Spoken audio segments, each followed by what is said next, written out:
Hi, and welcome to the Good Goobyes Funeral Myth-Busting Podcast.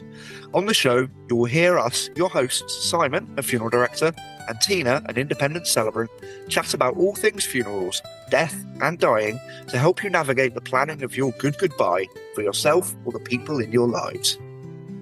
Sometimes we have funeral industry guests, and sometimes we just chat through funerals, death, and dying. We do this with kindness and sometimes humour. We're based in Devon in the UK, and we hope you enjoy the show ahead.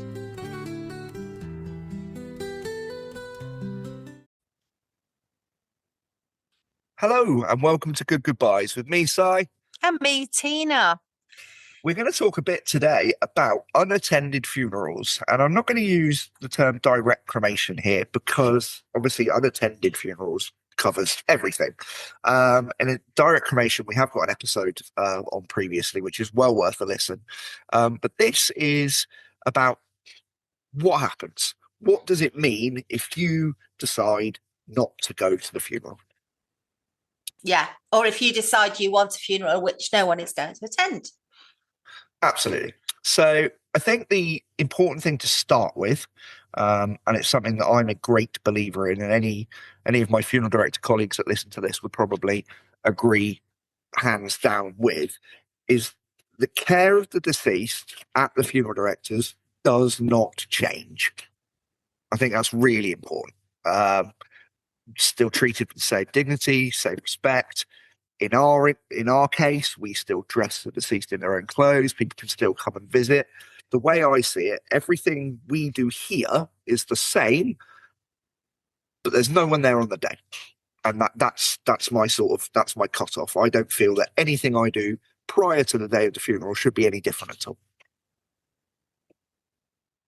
So when no one's there on the day, so the person leaves the funeral premises, they're taken to the crematorium. What happens then, Si?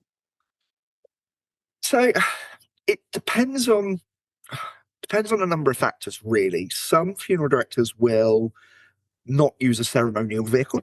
They will use a private ambulance or an estate car or something like that to transfer the deceased from their premises to the final resting place, be that crematorium or burial ground, which is fairly common practice. Some will take a hearse and a full team of bearers. But it depends. If it's a burial, obviously, you have to have a team of bearers. Simple as that.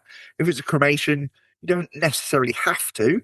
Some funeral directors choose to do that. They feel that dignity of still being carried in is still important, and that's a great thing to do. But ultimately, what happens when you get there is, because there's no service, because there's no one there, you turn up, you carry into the crematorium, you place the coffin on the catafalque, and you leave, and that's it. Often the crematorium will play a little bit of background music. Usually a member of staff that's there will come down and bow to the coffin, the same way the funeral director would bow to the coffin. But otherwise, it's very much a 30 seconds kind of open the boot of the hearse or the car or the private ambulance, in, bow, leave. That's it. At burial ground, much the same. It's up to the site of the burial. Place the webs through the handles of the coffin, go over the grave, remove the putlogs and lower, and that's it. Again, the funeral director's staff, because of the nature of what they do, will probably have a little bow just as a mark of respect. But that's it. Then we just go home. So it's nothing really changes. No. In what we do. And those of you that have attended a cremation where a wheel beer has been used, for instance, if the deceased was too heavy to carry, or whether it was just common practice in that area. I know certain places in the country it's just a standard. When my great uncle, trying to work out my family tree, died up in South Wales, they're right in the deepest, darkest valleys, and they wheel everywhere because it's just you can't carry. They don't have the ability to do that because it's so steep and so uneven, and they just can't do it. So it's just wheels everywhere. So for them, it's a norm. Um, but yeah, if you've been to a crematorium, you've seen a coffin wheeled in, placed onto the catafalque, and then had a service. All you've got to imagine is draw that line at wheeled in, placed onto the catafalque, but that's then it. So Yeah. change. I mean, it provokes all sort of feelings, doesn't it? Because there's no words spoken in this scenario at all by anybody. No words spoken over the deceased to say goodbye. No committal as such as I would see it in my head. And there's some really strong feelings about this in both directions, isn't there? There's people who feel there's nothing wrong with any of that, and they're entirely comfortable that that's what they've chosen. Yep. Yeah. And they may or may not do something together as a family or as individuals, go down the pub, light a candle at home, I don't know. But there's a number, they might do something that none of us are aware of to say goodbye. But I would say, from my professional experience, and I think we mentioned it in the direct cremation episode as well, if you decide not to attend the funeral, it is important that you do something. It's really important to mark that occasion, because you will not process it properly if you don't. Yeah. And I think it's one of the hard things with some of the larger providers of unattended funerals is that they don't give you a date and a time. Because how can you mark it? How can you... It's very easy then to, in your head, just kind of skim over it, let it pass you by.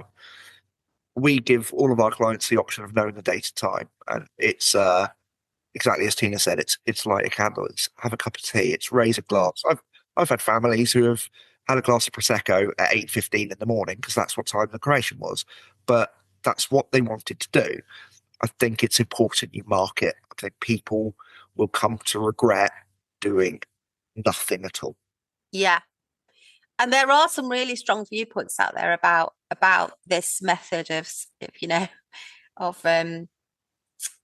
disposal. I guess. I was trying to think of the politest word in my head, and I think I struggle for the politest word. I spoke to someone the other day who does lots of death education, and she said, it feels like a delivery service, like Amazon or something. It just feels like that, and everyone involved, as you've said, from the professional industry, just being really professional and dignified around how they're treating the deceased. But nevertheless, there is a deep sadness in some ways that somebody who lived is not getting any goodbye that feels like a closure, a formality, a tradition, a community coming around them to do that. And we were speaking, I'll just share a personal story, because we were speaking earlier, weren't we? And I've got somebody that I know in my neighborhood who's going to have a direct cremation, and I wanted to pay my respects, but now I can't pay them in that way by attending anything because there's nothing to attend. And if you're not in the close family, you can feel a little bit disjointed by that, although that's everyone's choice and not judging that choice, but there's ripples that come out sometimes from our choices about how we choose to do the goodbye. Yeah, and it's ripples is right, because it's not just one person that this decision affects. And like you said, there's so many different reasons, there's so many factors in play as to why people decide to go this way. And it in no way is this saying it is the wrong way or this way is better. What we're saying is, I think you have to be mindful of the fact that if you do nothing at all, it is very, very difficult to let that grieving process start properly, because there's almost a reaction to a funeral that there's some finality, and now it's time to grieve. Now it's time to process this and move forward. not attending does make that harder. Like, that's fair to say.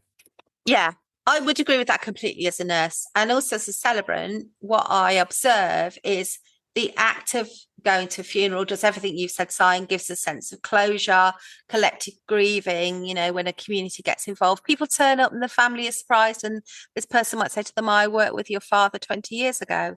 So, you know, there's that kind of aspect to it. And that's often not happening because there's not the opportunity. The other bit that I observe is that through the process of storytelling, to get to a place of having eulogies and you know, the life story, families find out so much, and that can often help a lot as well. So they get a moment in time when they can talk about their person, but also discover things that they might not have already known about their person, because it's collective storytelling. So that's missing as well. And like you say, these are choices, and you might choose this for financial reasons, or you might decide, you know, there's an awkwardness about this death. And, you know, maybe in a future episode, you and I can talk about times when there's awkwardness about a death. Yeah. And it might just seem the most simplest and easiest thing to do. So my advice always is just make an informed decision and think through all the possible implications of whatever you're going to choose. Yeah. Yeah. From a professional point of view, just want to reiterate, our care doesn't change. I think that's really important to know. So by making that decision, if it's the right decision for your family, don't allow yourself to be talked out of it because you're worried about what happens at the funeral directors, or, well, is mum actually going to be looked after, or is all of these ifs, buts, and maybes because it's not attended. I and a lot of my colleagues, I have no doubt, will all be saying the same thing at this point of everything is the same until we get there and there's no one there. Yeah. Nothing else changes. Yeah. Thanks. That's a great endpoint, Si, because I think just to reassure people, that's a really good thing for people to hear. And of course, you know, you can always go and visit your local funeral director and people who have expertise in this area and talk to them more if you would find that helpful. Absolutely. Thanks for joining us on this episode. As always, any questions or comments, please do ask away. It's how we get our content. It's how we know what you want to hear about. So get in touch however you need to do that, through the socials or whatever it might be. But take care of one another. We'll catch you at the next one. Thanks for listening to Good Goodbyes. We hope you found it helpful and informative. Please do leave us feedback, other topic suggestions, and subscribe for a regular listen and like and share if it all helps the show. We're always interested to know what topics you like us to talk about, so do reach out to us if you have any ideas. If any topic leaves you thinking you need additional help or support, please do seek out professional advice. Take care and be kind to one another.